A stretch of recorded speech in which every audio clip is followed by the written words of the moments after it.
2 taong gulang na si Ian Menyosa, naengkanto nga ba?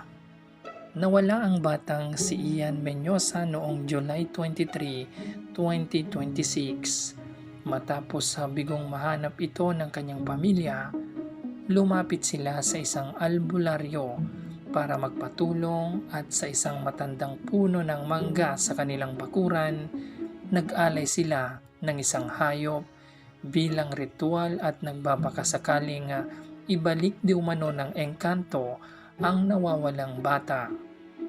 Lumipas ang 6 na araw, July 29, 2026. Natagpuan si Ian sa isang masukal na burol sa Barangay Kamayahan, Butuan City.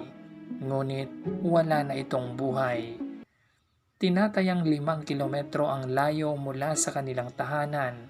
Ang tanong ngayon ng mga netizen, may kinalaman nga ba ang engkanto sa pagkawala ni Ian o sadyang may nagdala sa kanya roon na isang taong kakilala din niya? Sa ngayon, patuloy ang isinasagawang investigasyon kung sino ang salarin at kung ano ang motibo nito sa pagpatay sa 2 taong gulang na si Ian Menyosa. Samantala, mapapanood ang kaso ni Ian sa Kapuso Mo Jessica Soho o KMJS ngayong gabi, August 9, 2026.